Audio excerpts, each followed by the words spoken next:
Welcome to the shortest banjo podcast ever, the COVID sessions, where everybody holds a banjo, and if they don't have one, they have to play air banjo. Danny Browning is the funniest thing to come out of Indiana. Even though he gives great homage to Jim Gaffigan, Bob and Tom, and other notable Hoosiers, I just mark it down as Danny's natural Midwestern generosity and humility. I'm so glad that he chose to extend some of that to our series and share his story of stand-up in the time of COVID.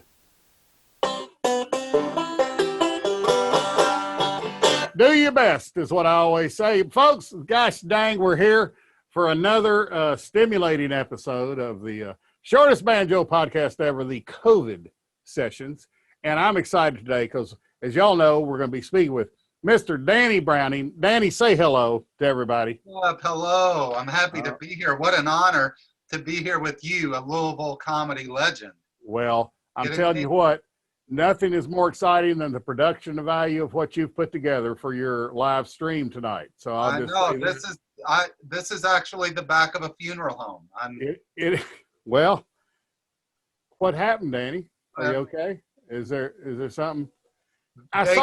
I'll tell you what happened. They can afford their heat.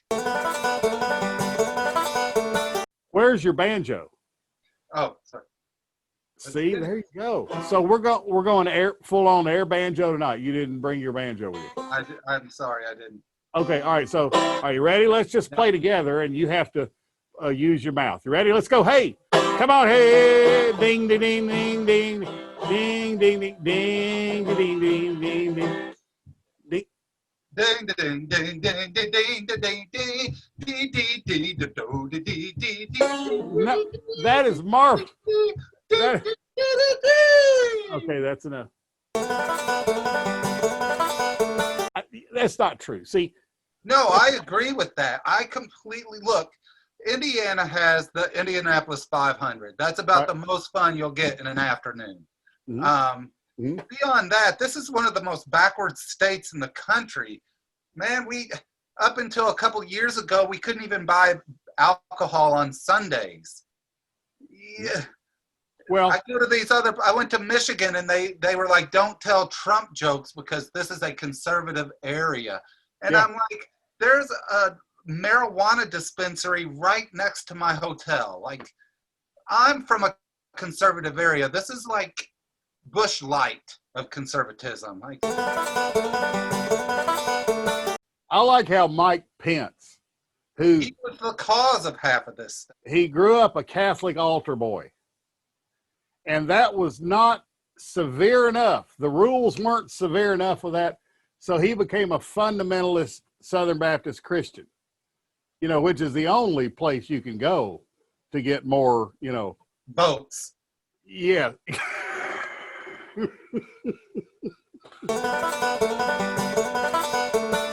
Pensy is I really had to eat crow on him because when Trump picked him to be his running mate, I said, sweet, we're getting rid of him as governor and he won't be vice president. I was half right. The Gulf Shores show, which had no people, we weren't drinking alcohol. No, there was no alcohol. Pretty sun-kissed. Yeah, but it just goes to show as comedians, like, it's equal parts ambitious and sad. Like, we got to do these shows. We got to, especially if they pay money. I think that one might have paid money, but we got to do these shows and we got to get better, and that's how we do it. We play a putt-putt golf course. I'll just tell you, Letterman was funny and Danny's funny. I'm still searching Indiana for other people. But you need to check this out. We've had we better add him in. Who? Jim Gaffigan. Oh, he is from up there. That's right. Well, that makes sense. That makes sense. He looks like Indiana. Oh, yeah. Hell, he looks like he should be like a watermark behind the map of Indiana, Like a supreme ruler. To give him his props. I mean, he's amazing. I listened to like a 5-minute clip of his. He was getting 12 laughs a minute, which Yeah. I listen over and over, and I'm like, how does this even work? How do you even? If I got 8 laughs a minute, I would insist on being famous. Like the guy, I went up just trying to get some stage time, which I did, and I had a decent enough set. And keep in mind, I'm 6 months in, and then I walk off stage, and the owner, Todd Leinenbach, he goes, "Yeah, we'll use you." And I literally said, "For what?" That changed your life right there, right? Well, I mean, in a way, it put me on a different trajectory because I eventually became the house MC there. And although I didn't improve creatively as much as I should have for a lot of different reasons, I did get to hang out with a lot of big time headliners at the time, like Todd Yon and you know, guys like this, like just all kinds of, you know, the Bob and Tom guys. They would come through there, and I would work with all of them. I'd party with all of them. You know, I played pool with Kid and Play, or the one guy who did comedy for a while. And so it was a learning experience in that regard. So once I did hit the road, I had heard enough road stories and talked to enough headliners where I felt like I kind of knew what I was doing already. The impact and contribution to stand-up comedy that Bob and Tom have made cannot be undermentioned. I agree. I don't mean to cut you off. Yeah, no, please. That's what I want you to talk about. When I was 26, I hit the road full time. And at that time, like from ages 26 to 30, I guess, especially, Bob and Tom were like the Midwest Johnny Carson. Yep. And if you did their show, like I would go to all these little towns, Cedar Falls, Iowa, Cedar Rapids, you know, towns in Wisconsin where Bob and Tom was on, like wherever they were on, especially if you were there with a Bob and Tom act, people would flock to see these comics that they heard on Bob and Tom. It was, it really was quite something. Become one with the character. Yes. Oh my God, I should teach a class. You could do method, Indiana method acting. Yes. Teach people how to stand in a cornfield and really stand out. Yeah. And the food table would be nothing but corn dogs and.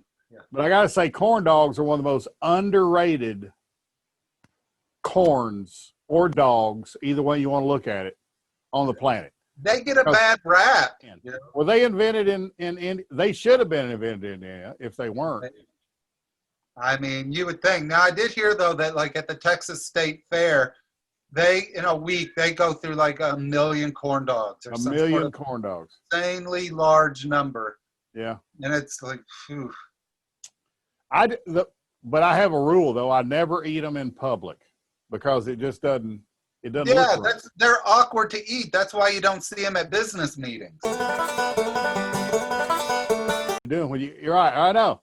Not that there's anything wrong with that. I'm not saying that. I know all kinds of people who eat corn dogs. I do too. I went to church with people that ate corn dogs. So I mean, it's okay. There's no. I've been very fortunate that I've got to work all over the country and all kinds of comedy clubs, from the really big, beautiful ones to the ones that not so much. Yeah. Honestly, like I know I had maybe 5 shows lined up in the next like 6 to 8 weeks, but those 5 shows equaled a nice little chunk of money. I understand. Yes. That's what was more painful to me. Mm-hmm. But you know what? Here's what was weird. There was something about it. Like, I wasn't that upset. Maybe it's because I was scared or freaked out, or it was such a crazy time when everything started shutting down. Um, I I would I was just like, oh, this is what needs to happen for now. Mm-hmm. Now I will say I had many shows leading up to that in January and February, so I really wasn't like jonesing. As we've gotten more and more into this pandemic, uh, it's been hard. I did get a month reprieve and got to do several shows within a month. I even went on the road for a while. I did a comedy festival that I'll tell you about later because it kind of changed me a little bit. Um, so it was good to get out, but for the most part, like there's been no money made, no significant money made. It's all been for the passion and the love of comedy.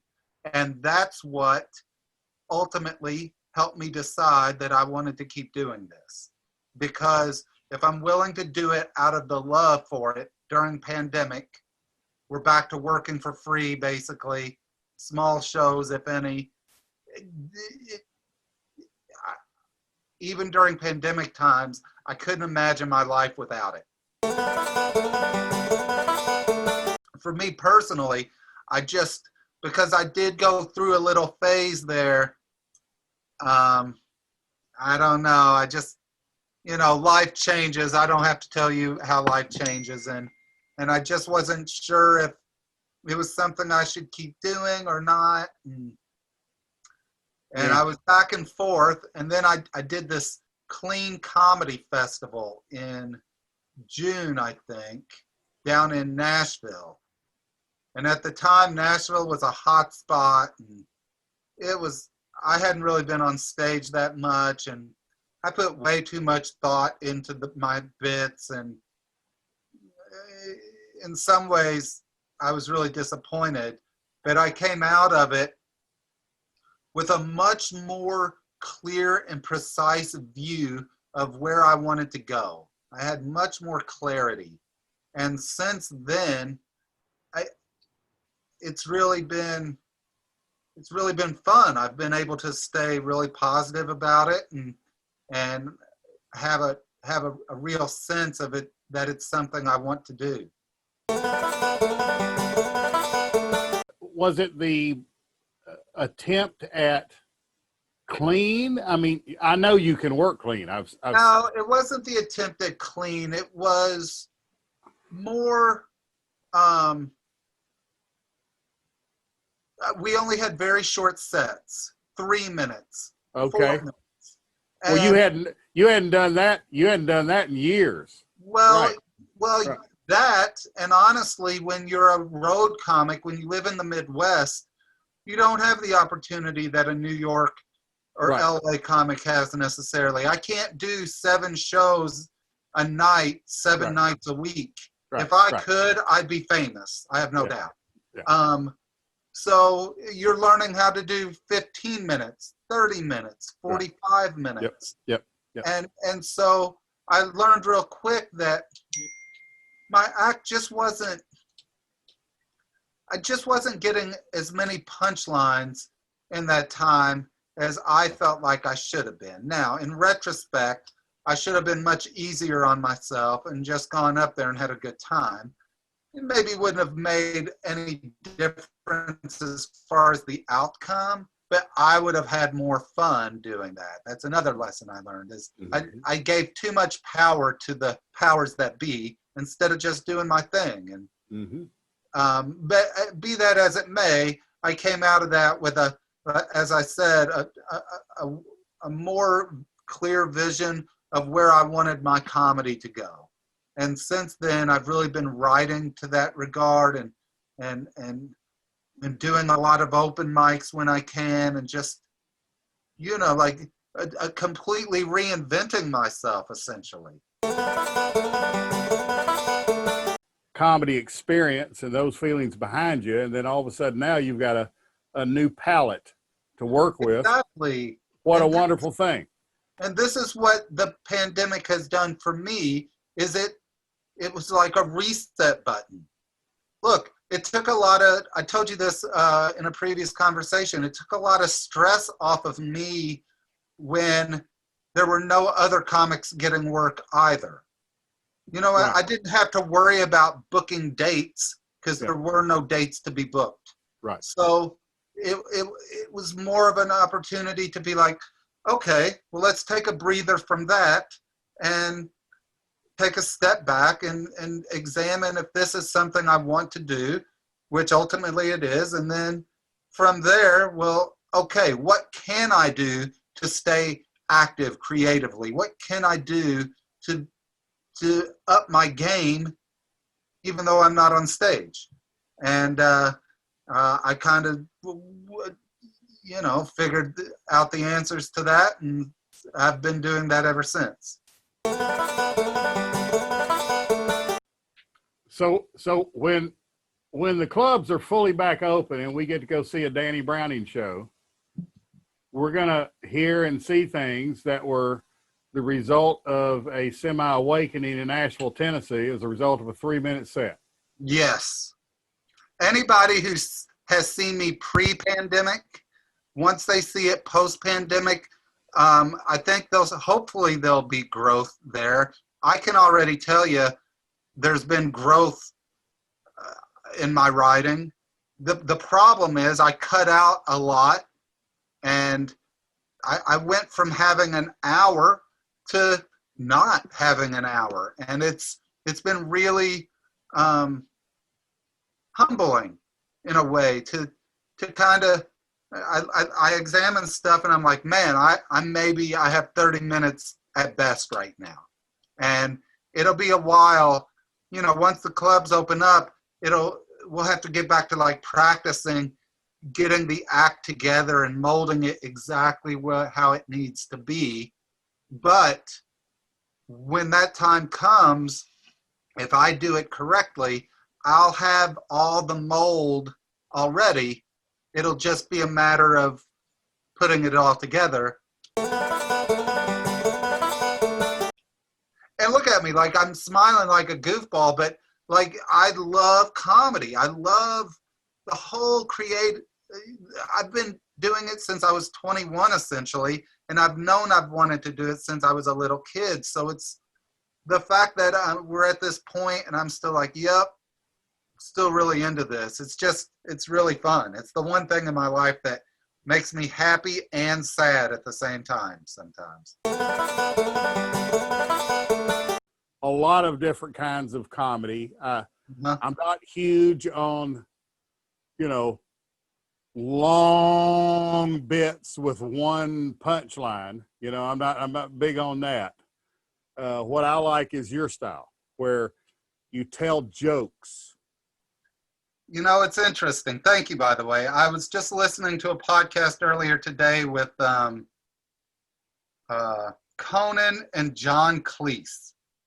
And they were talking about that. And because there are times when I really wish I was a comic who could really get into a deep story on stage and make a social point and be funny while making this social point and stuff. And Conan made the point that he loves absurdity and he doesn't want people to walk away feeling like they've learned anything. Mm-hmm. And that was enlightening to me today, because I was like, you know what?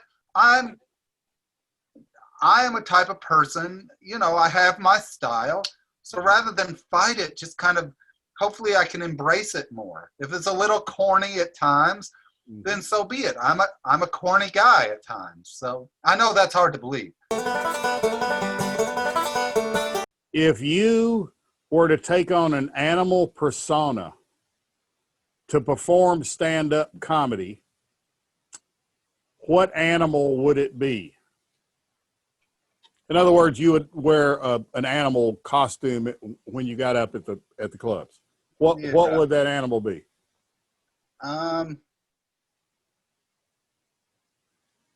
I guess that animal would be a hyena. Hey, everybody knows that the laughing hyena is the comic of the animal world. once we're allowed to like be out and about again, Yeah. I really don't think it'll take long for things to get back to a new certain normal. I agree. It'll get back to kind of normal, but we'll all be a little different. Mm-hmm. And as the great Mark Klein said at the beginning of all of this, we'll all be a little bit sadder and a little bit wiser. I do improv a lot. I don't know why they don't write scripts for those improv shows. They'd be more consistent. They'd be more consistent. Yeah. Less fun though. Huh? Less fun. Probably. The point of improv is, you know. Isn't that what? That's how you do Indiana improv. They write it before they. People in Indiana don't write. You know, it does warm my heart, though, that Indiana and Kentucky have so much in common because we've just hovered so close together on that, you know, education list, you know, down there low, and you just feel a kinship, you know, for people that think the same way we do. Yeah. You know, or our motto at my high school I went to in Madison County was, you know, fuck literacy. That's what the cheerleaders would just do. Fuck literacy, fuck literacy. And the people would rise up and cheer, and it was wonderful. Same thing in Indiana when the cheerleaders would yell, fuck your cousin. And he was caught jumping out of a window of a 25-man Russian orgy. No, you know, he just I'm going, you know, what would Jesus do? Well, he would jump, he would run, wouldn't he?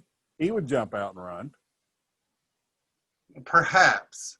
Not fast, though, because he's wearing flip-flops. Well, of course, you got the Indianapolis 500, and then you have your song, you have Jim Dabers, who, did he die or he just kind of stopped? I think he died. He died. But he would come out there before they'd run them cars around the track, and he'd sing the state song, back home again.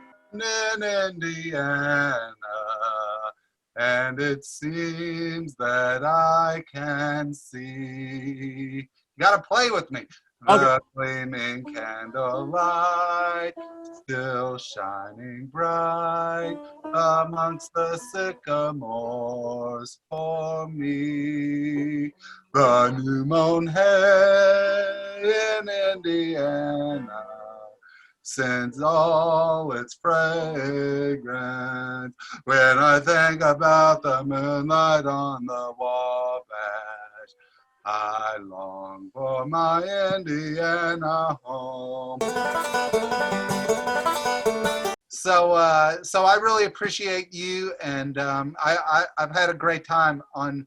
What's this podcast called? What is this again? This is the shortest banjo podcast ever. The COVID sessions. COVID sessions. I'm super stoked to be on the COVID sessions. Thank you. Danny, you're a blessing to the world, blessing to me. Thanks a lot. I really appreciate it, buddy. Thank you. Thanks a lot. Peace, love. Let's play a song. Let's play. Get your banjo. Ding, ding, ding, ding. Give me an Indiana. Ding, ding, ding. Ding, ding, ding, ding, ding.